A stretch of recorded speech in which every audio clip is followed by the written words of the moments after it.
Welcome everybody back to Boost Emotion, guys. And today we're making another updated video about hybrid Infinities, mainly just the M35H and the Infiniti Q50 hybrid. So guys, this is going to be pretty much everything you need to know about Infiniti hybrid. Hit that intro. Welcome everybody back to Boost Emotion, guys. Good morning, good afternoon, and good night. Thank you.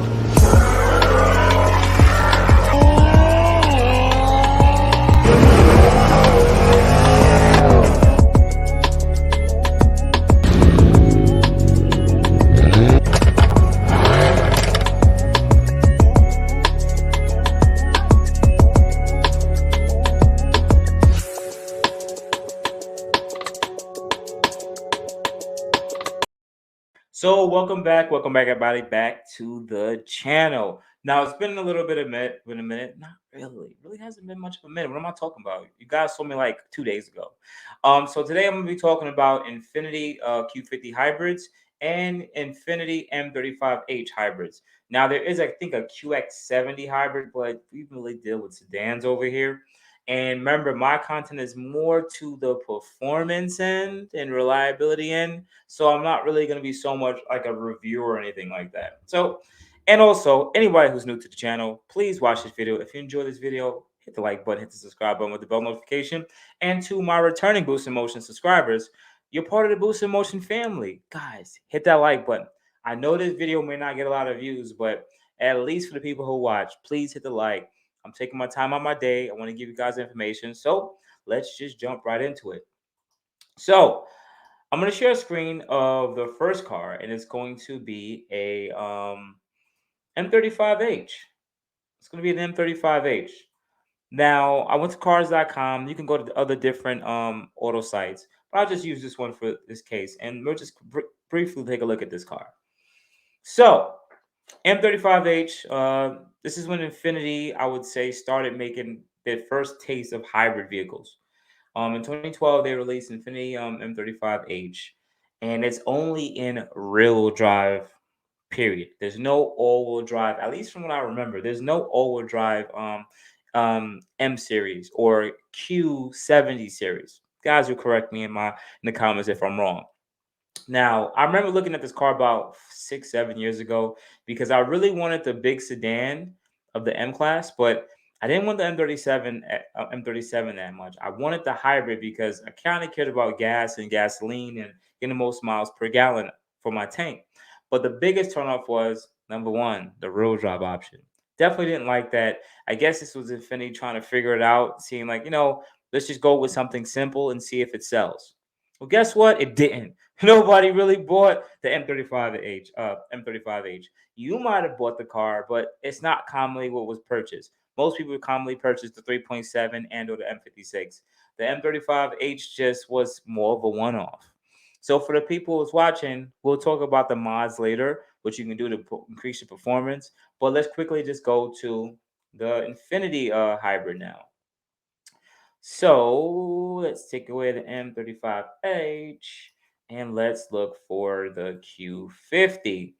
Now, anyone who's part of the channel, Q50 hybrid, it comes with 129 listed. Now, notice that the other M35H was about 13,000. When I went to other sites, some of them pretty much go up and down. You have some of them which was like 12, 13,000 for that one, and it went up to about $20,000 for a hybrid model of the M35H. So now we're going to look at Q50s and seeing what their price range mainly is. So what I can see here, if you guys see it, 2014 hybrid sport, 13,000, 15,000, 16. And as I see, the prices are just going up, and this is 129 matches, which kind of confusing to me. See if we can change this to 100 results. Let's take a look. So if you wanted a 2014 Infiniti Q50 hybrid, and let's go to the bottom, the highest price. There's nothing on page 2. So let's go to the bottom of page 1. The highest price is going to be right around $26,000. But that's Carvana, ain't have no pictures. Private seller, private seller.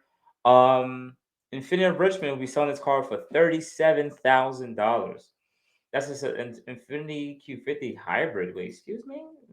Let's just double check this. I don't remember them making this car hybrid. Oh crap. Well, I guess I'm kind of late to the set. I didn't know that Infiniti in 2018 was making a hybrid model. I don't remember that at all. You guys are serious about this? Let's see if they're telling the truth. Bear with me, guys, because we're doing it on video. Let's see if they show the engine. They're not showing me the engine. Why don't I not see the engine here? Because this car has a luxe front end, and I swear they axed the hybrid after a certain year. Now I don't see. Usually the hybrid they'll show the motor, and it has the silver sport wheels or the 3.0T sport wheels. I I, I don't remember this car coming hybrid, guys. We're gonna do this on video. Like, I don't remember this being a thing. Let me just go back. I don't remember this being a thing. Let's see if there's any other hybrid Luxes here. Because no, I think that car was in an accident. I don't remember. After 2017, they stopped making the Q50 hybrid. So, and that car has a 2018 and up front bumper, Lux bumper. I don't remember that. So anyone can correct me in the comments if I'm wrong, but like this one is definitely one, a 2017 hybrid. Yes, they made it into 2017, but I don't remember a 2018 with a Lux front bumper and a hybrid. I just don't. But anyways, you guys see roughly the prices and where they're ranging, right? Cool. Now going forward with it, right? They made this Q50 in all-wheel drive and rear-wheel drive. Same sport and non-sport up to 2017. Now, once again, better options, slightly smaller car than the M35X, but M35H, but at least you got the car in an all-wheel drive package or a rear-wheel drive package. Now, let's talk about some of the pros and cons of going with the hybrid over the 3.7. So, I would say, well, let's leave it at the cons. You lose the trunk space. There's no more rear folding seats because that's where the battery is actually held up. Also, the back seat, the trunk space is still as deep, but it's a lot shorter. So because it's built backwards, there's less trunk space also with it. Also, with the added battery pack and electrical motor, you also add, I think, almost another 250 to 200 pounds of weight to the car curb weight. So it is a bit of a heavier car. Now, the plus side is the plus. And the last con is when this motor goes out. This also applies to the M35H to everything I just stated. Once you apply this to when the electrical battery goes out, it's about $9,000 to $10,000 to replace from Infiniti. That's a hefty price. Now, usually, sometime battery cell life could be 10, 15 years. It all depends on the use and how good quality the battery is. But knowing that the 2012 M35H came out, what, 10 years ago in 2022? That battery is only going to last but so long. You kind of would want to get one with a less amount of miles because it has a lot less usage. Um, the 2014 into 2017 is a lot less time, but once again, $9,000 to $10,000. Looking at the prices of these cars, it's about 12. Maybe I'm freaking wrong. Like seriously, this one's a hybrid too. So maybe 2018 was the last one with a hybrid, and maybe people just didn't buy it. This one, let's see if this one shows the motor. If this one shows the motor, you're supposed to see orange cables coming off the motor. Bear with me. I want to see. Go to the motor. Pop the hood, and they don't pop the hood. Yeah, I don't believe this. No, I don't care. I don't believe it. And they want $18,000 for it. I don't believe it. No. Anyways, let me just continue. So sorry about that. So for me to continue, um that's a hefty price to pay, a super heavy price to pay for a vehicle, right? Now the pro is, of course, you actually get better gas mileage compared to the regular 3.7 or even a 2.0T or even 3.0T. You're getting about 25 to 30 miles in a city. Like a lot of people actually save a lot going with the hybrid model over the regular naturally aspirated or turbo variants, especially when it comes to highway driving. It's a lot better, higher 30s, mid to higher 30s on the highway. But for the cities, we usually see a big difference. Like I live in Brooklyn, New York, so you get about 10 to 12, depending on how hard your foot is in the city. The hybrids you're seeing about 20, 25. Huge difference. So yeah, you may save money on the cost of fuel, But depending on how long you keep the car, if you ever have to replace that battery, that just pretty much knocks all the save money right out your pocket. Same thing applies to the M35H too. Just remember that. Now, M35H is a little bit more bigger, but also it can't be really used driven in snow weather too. If you live in like a upper states, at least the Q50 all-wheel drive or rear wheel, but all-wheel drive you can actually use in the winter all the way around. So I think that's a better benefit.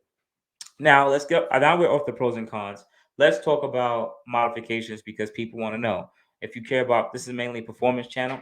So what can you do? Is there any tuning for the Q50? Now I do want to stop this quick screen share, and I want to pull up this other website. Right at this current moment, from what I know, there's no aftermarket tuning for this platform. But what I would say is there is this company that this company that came out. They're overseas, I believe it's UK or something like that. They stating to use some kind of chip or reflashing tuning, and you can gain 30 horsepower. Honestly, I think some of this stuff is really questionable, and I'm just gonna put it out there. I don't trust it, but they have a number. You can contact them and maybe they'll be in contact with you. They have an Instagram, they have a Facebook. I'm necessarily not going to hit them up because I don't really care to see how it really are, but they have an address, they have everything. So hit them up if you see if you guys are really interested. This company is called DinoChipTuningFiles.com. If they can send you some file and reflash and gain 30 horsepower, that's actually pretty dope. So look into that, guys. But all in all, as of this moment, there's no tuning. Now, tuning is super important because you can still put on bolt-on modifications for this car. It is a 3.5 liter, but I know it's not the 3.7, but you can still add, let's say, test pipes or high flow cats to this car. Now, I'm gonna tell you guys straight up, stay away from test pipes on this hybrid vehicle because test pipes fully decat your car and you will get a check engine light. Usually with the tuning, you can tune out the check engine. But guess what? Because there's no tuning, you have to live with it. I would recommend going with any aftermarket G37, 370Z, or Q50 high flow cats. Reason being is high flow cats, you don't get a check engine light, but you get the performance benefit of going with a high flow cat. Also, you guys can choose to go with a catback exhaust of your choosing. Remember, the 3.7 and the 3.0 catbacks are all interchangeable, so you can choose the sound that best fits you. But I would recommend staying away from the 3.0s because it has turbos. They're a little bit quieter. So pick the exhaust that's very similar to the 3.7s because it will sound very similar because it's still a VQ motor. So go more with that catback exhaust. Some people have gotten intakes or Takeda intakes for this car. You don't really have to get it. You can add it. At least you don't get no check engine light, but you can definitely add that too. And after that part, that's really right about it when it comes to adding modifications. Of course, you can still do bags on this car, coilovers, lowering springs. You could do plenty of other different things for this car specifically. On look sides, you go wide body. You can do whatever you want. You can put the 2018 and up front bumper, taillights. You can do all the regular modifications. It's just that when it comes to performance, you can add performance parts, but there's no tuning to actually gain additional performance parts. The M35H is actually still very similar to the Q50. You can add in uh, high flow cats too, the same exact one. They're interchangeable between the Q50 and the M35H. Catback exhaust isn't interchangeable, but there are M37, M56 catbacks that you can choose on the market. Intakes, I'm not too positive. Just look it up online. And once again, there's no tuning. So, I mean, you can at least add this modification. The car will gain some additional power necessarily, but it's still untuned power. So you're not getting the max benefit out of it. Same thing with that. Bag the car, coils, aesthetics, do the same thing as you usually do. And pretty much about after this, that's pretty much it. That's it when it comes just to the Infiniti hybrids. You have the M35H rear drive, and you have the Q50 all-wheel drive rear drive hybrid. That's also a 3.5 liter. They never made the 3.7 liter with the hybrid on the M35H or the M series or the Q series cars at all. So they just never did it. I think Infinity should have went a little bit more deeper into it and actually made it work or maybe package it better. But I guess they just made the car maybe ahead of its time. I think right now, if they would have came out with a hybrid vehicle with their twin turbo vehicle right now, it might have been actually super dope. People might have considered it. or they would have, let's say, kept the or had a 2.0T with a hybrid because they have a 2.0T Q50 they used to have with a hybrid system. That might have worked also. People might have considered that because the smaller 4-liter with turbo and a turbo. People might have considered that as a car they may have wanted to purchase, but they didn't do that. It is what it is. So outside of guys, sorry for making this long-winded video. I hope I was very informational. If you are looking to get an Infiniti hybrid M35H, honestly, I don't think it's worth it, depending if you're going to keep the car long term. It's not all-wheel drive, depending on where you live. The car doesn't come in sport. You may get it moderately loaded, but you're talking about 2012 Infiniti. You know, a lot of stuff is out of date and very old. Q50, would I recommend it? Um, Once again, very outdated car. You can update it based on the looks, the bumper and stuff like that if you choose to. But you do have the addition of the all-wheel drive system, but you do lose the trunk space. But long term, that 8 to 9 to 10K battery could really put you guys in a really bad bind, especially a car that's $15,000-$20,000. Once that battery go out, that's the half of the price of the car, and you just honestly bought it if the battery goes out. So outside of guys, you have good morning, good afternoon, good night. Thank you guys, I appreciate it. Thank you for banging with your boy Boost. Hopefully this video was informational and helps you on your automotive journey if you want to get an Infiniti Q50 hybrid or an M35H hybrid. Love you guys very much. You can also check out the 2 links I posted for some of my other videos. Also, on top of that, if you want to purchase some boostinmotion merch, definitely check the link that I posted also. And finally, if you've been watching all my videos and you enjoy them, please hit the link to subscribe to my YouTube channel. Thank you.